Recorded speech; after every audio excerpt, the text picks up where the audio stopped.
You are holding something that has never existed in nature. Not once, not ever.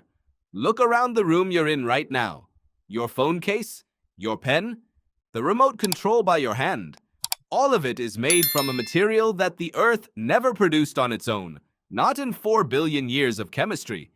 But the real answer to who invented it is far stranger than a single genius in a lab coat. Because plastic wasn't invented. It was assembled, piece by piece, by men trying to solve completely different problems. Start in London, 1862. A metallurgist named Alexander Parkes is standing in front of the Great International Exhibition, showing off a strange new substance. He calls it Parkesine. It's made from cellulose, the same fibrous material found in plant cell walls, treated with nitric acid and a solvent until it turns into something you can mold like clay. Heat it, and it softens. Cool it, and it holds its shape forever. For the first time in human history, someone had made a material that wasn't grown, mined, or carved. It was built. Parkesine should have changed the world overnight. It didn't. The manufacturing process was expensive. The material cracked. Parkes' company collapsed within 2 years. His invention faded into obscurity, a curiosity mentioned in footnotes. Here's the part almost nobody expects. The material that actually launched the plastic age wasn't born from ambition. It was born from a shortage of elephants.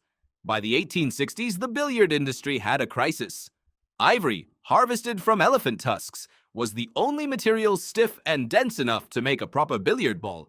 But elephant populations were being decimated, and ivory was becoming scarce and absurdly expensive.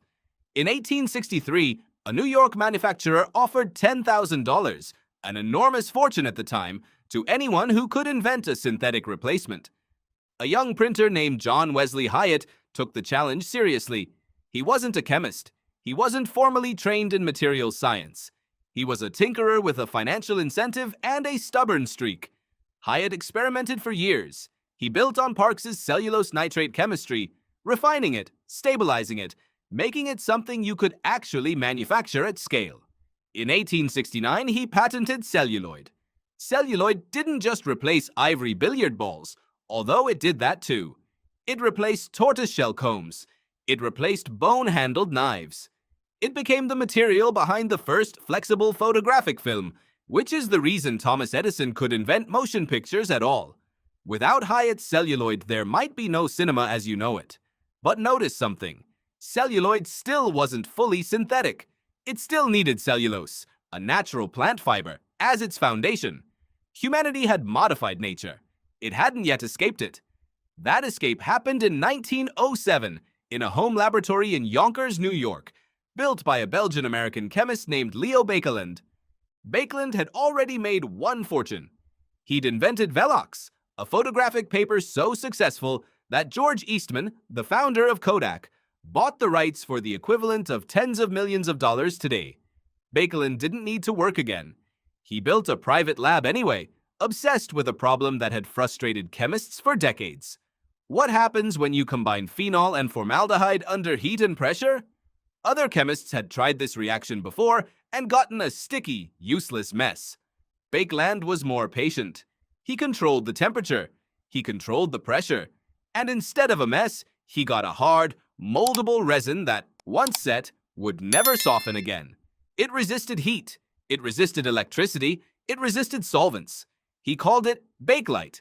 And Bakelite changed everything because it was the first plastic made from entirely synthetic components.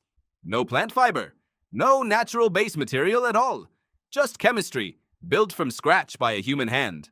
Why does that distinction matter so much?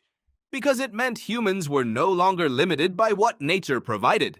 If you needed a material with specific properties, insulating, heat-resistant, moldable into any shape imaginable, you didn't have to search the natural world for it anymore.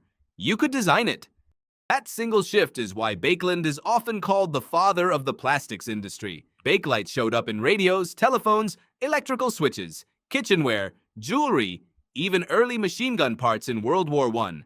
It was marketed as the material of 1,000 uses. For a while, that wasn't an exaggeration. Here's where the story gets uncomfortable and where the science starts pointing somewhere unexpected. Materials scientist Anthony Andrade, who has spent decades studying the life cycle of plastics, has pointed out something that Bakelite could never have anticipated.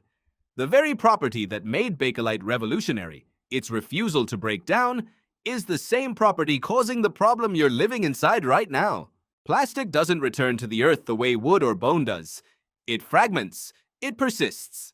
Some estimates suggest the plastic humans have made since the 1950s could last for centuries, possibly millennia, in landfills and oceans.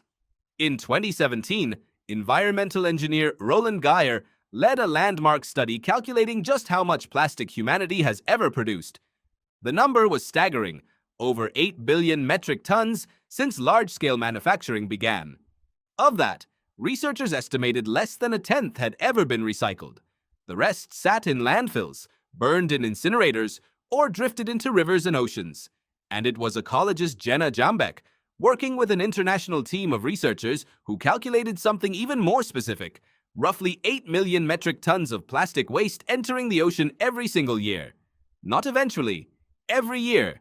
That's the equivalent of dumping a garbage truck full of plastic into the sea every single minute. Think about that arc for a moment. A metallurgist trying to impress an exhibition crowd, a printer chasing prize money to save elephants, a chemist obsessed with a stubborn resin in his home lab. None of them set out to reshape the planet's chemistry. They were solving small, specific human problems. Cracked ivory, expensive tortoiseshell, a frustrating chemical reaction that wouldn't behave. And yet the material they built, piece by piece, across nearly 50 years, is now found in the deepest ocean trenches on Earth. It's been detected in Arctic ice. It's been found inside human blood and human lungs, according to more recent toxicology research examining microplastic exposure. Something invented to make billiard balls and telephone switches is now, quite literally, inside you. So who really invented plastic? Not one person. A chain of them, each solving a different problem, each unaware of what the others would build on top of their work. Parks cracked the door open. Hyatt widened it out of desperation. Bakelite walked all the way through. You are holding something that has never existed in nature. Not once, not ever. And now it's holding you back.